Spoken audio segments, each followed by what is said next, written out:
Hey guys, thanks for coming out today to listen to me for approximately 15 to 20 minutes.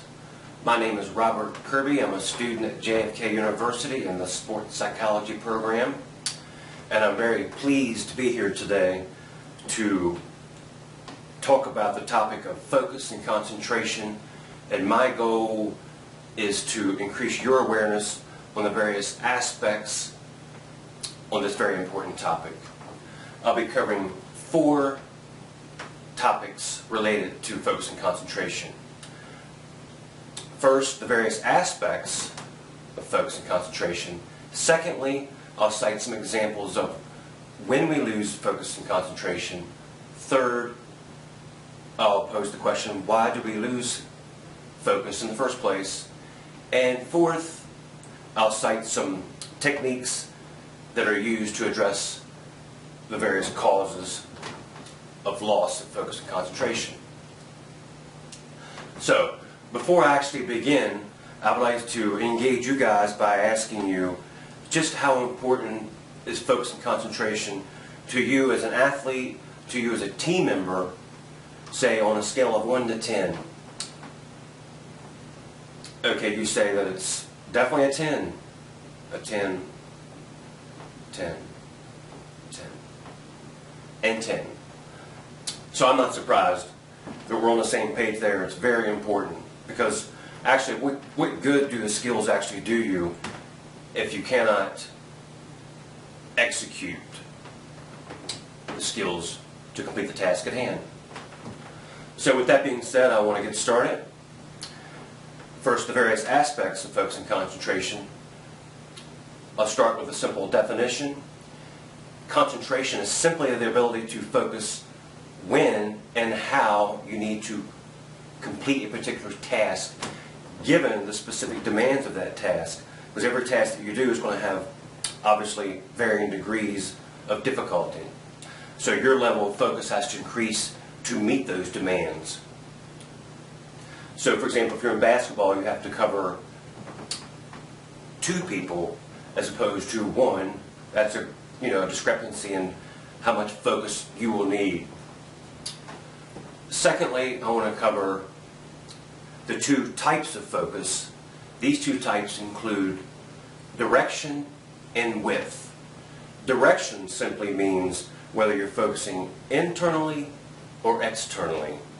For example, if a golfer is analyzing an upcoming shot, say it be an upcoming putt, that's an internal example of direction of focus. Then they will proceed to execute the shot, the putt, and therefore will be an outward, external direction of focus. So that's the first type of focus, direction. The second type of focus is width. Width simply means covering a wide range of cues in your peripheral vision. A good example of this would be a quarterback. Say Tom Brady searching for an open receiver. He's scanning wide, his attention narrows till he finally finds that open receiver and hopefully runs for the touchdown. So those are the 2 types of focus, direction and width. Now I want to cover the 4 focus styles. These include broad external, broad internal, narrow external, and narrow internal. Broad external, a good example of this would be a soccer player that really needs to scan the entire field, really see what's going on completely all around the entire field. A broad internal, a good example of this would be a chess player, focusing internally but analyzing a large number of sets of data related to his next move.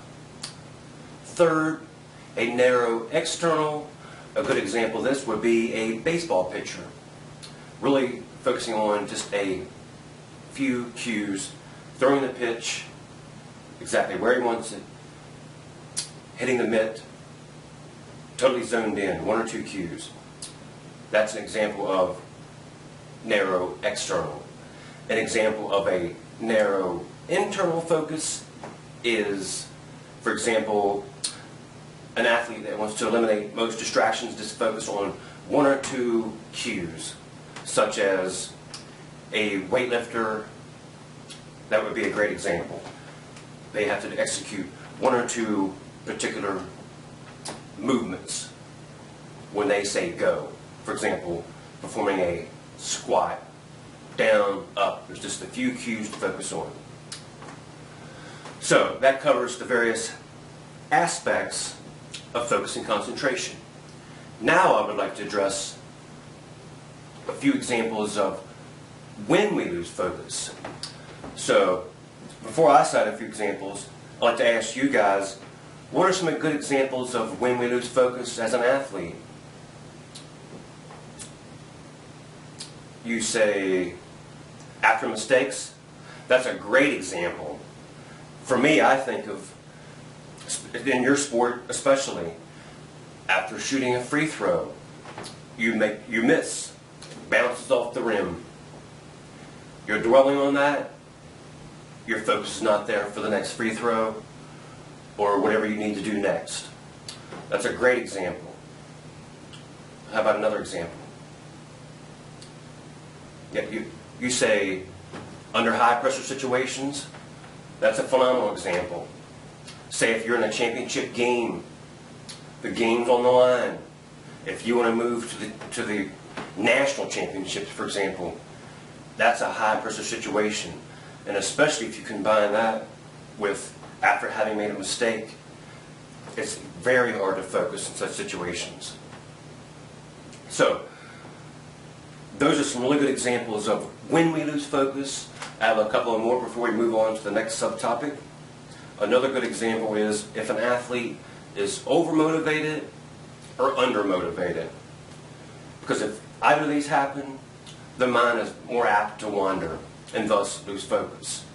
A fourth example is if an athlete does not possess the abilities to complete the task at hand. For example, if for some reason there's more of a demand on that particular game day, key players are out, and the coach asks you to pick up your game and score 10 more points, this athlete may feel that they don't have the particular ability to rise to the occasion and meet the demands of the task at hand.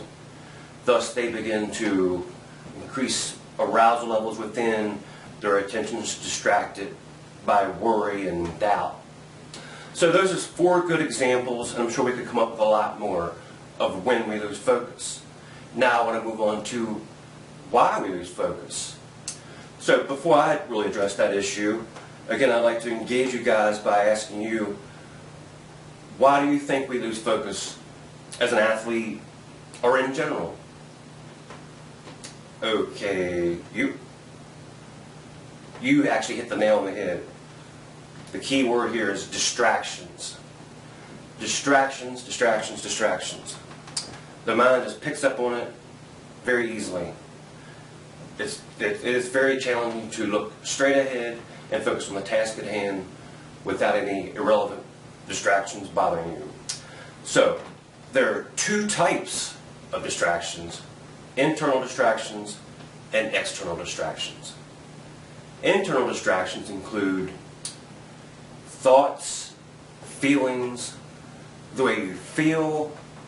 If you have a mild injury as an athlete, the pain could be distracting your attention away from what you need to do. All these serve to pull your attention away from what you need to be doing and when you need to be doing it. Secondly, I want to address external distractions. External distractions, the list goes on and on, but for example, crowd noise, the opposing team, friends and family in the stands. So these are just a few examples. So with that being said, I'd like to ask you guys, how do you think both of these distractions affect you and your sport participation? And not only while competing, but also during practice and competition. And with that being said, just how important do you see, how equal are these distractions in terms of keeping you from focusing? In other words, do you guys feel that you have more internal distractions or external distractions during your game time and practice situations? Internal, external. So it seems to be a combination of both. And that makes a lot of sense because distractions come at us from both directions. And you're saying that for you it's crowd noise, like if you're shooting a free throw shot, then they have those plastic things that bang together. I see that on TV and I think to myself, does the athlete, are they able to focus during that? And often the athlete, makes both shots with no problem. Then other times they don't. But it's definitely a distraction that must be dealt with. So, with that being said, I would like to move on to a couple of techniques for addressing both internal and external distractions. 2 techniques for addressing internal distractions include verbal cues and visual cues. Verbal cues are powerful cue words that prompt you to focus in the moment, when and how you need to. These are 2 key words that I want to stress: when and how. In addition to that, process. A process focus will allow you to focus on what you need to do in the moment. So by creating verbal cue words such as focus, swing, swoosh, pass, these cue words will help prompt you to focus in the moment in a process-oriented fashion. Secondly, visual cues. Visual cues are simply a fixed area that you can put your attention. That way your attention is fixed on a particular object. A key thing here is that the object does not move, such as a person. So it could be the basketball rim if they're posing into the court. To give another example, another sport would be if a swimmer looks at the another end of the pool. It has to be something fixed. Thus, your attention is fixed and focused. So, both of those 2 things can assist you in dealing with internal distractions. Now, there are many others that I could go into, but the key is not to overwhelm you with information. So I would be glad to follow up on another occasion to give you more examples. But for now, I want to go into 2 more examples for external distractions. First, simulation training. Simulation training simply involves duplicating a condition that is stressful for you as an athlete in a real-like fashion. For example, the NFL does this a lot. If they're going to a new environment where there's going to be a lot of crowd noise, like the Seattle Seahawks, for example, they're known for having a lot of, for example, you've heard of the 12th man concept. Well, they make so much noise that it affects teams coming in. Like, for example, the Saints last year had a lot of difficulty playing on the road. So they actually took measures to simulate an environment they would be going into. They created loud noise during their practice prior to playing Seattle. They even painted their field to look like Seattle's field. So all of these things serve as an example of simulation training to prepare you for the conditions that you will be facing. Thus, an example of external technique for dealing with that type of distraction. A second factor for dealing with external distractions is the use of imagery rehearsal. That's right. Imagery rehearsal is just simply being able to visualize yourself, for example, going into this new environment, which I just gave the example of. You visualize yourself utilizing verbal cue words, visualize the environment, visualize yourself being relaxed, calm, and confident. And then when you visualize that, it's It's sort of like a way of already being there and already performing in that environment. So those are a couple of techniques for addressing external and internal distractions. Now additionally, I have a handout that I'm going to give you guys that have 4 exercises that correspond with the 4 focusing types. Now these exercises will help you gain further awareness of the various types that I've discussed today. So in summary, I've covered the various aspects of focus and concentration, some examples of when we lose focus and concentration, 3rd, why we lose focus and concentration, and 4, I've provided some techniques for addressing this issue. I definitely want to thank you guys for listening to me, and have a great workout. Thanks.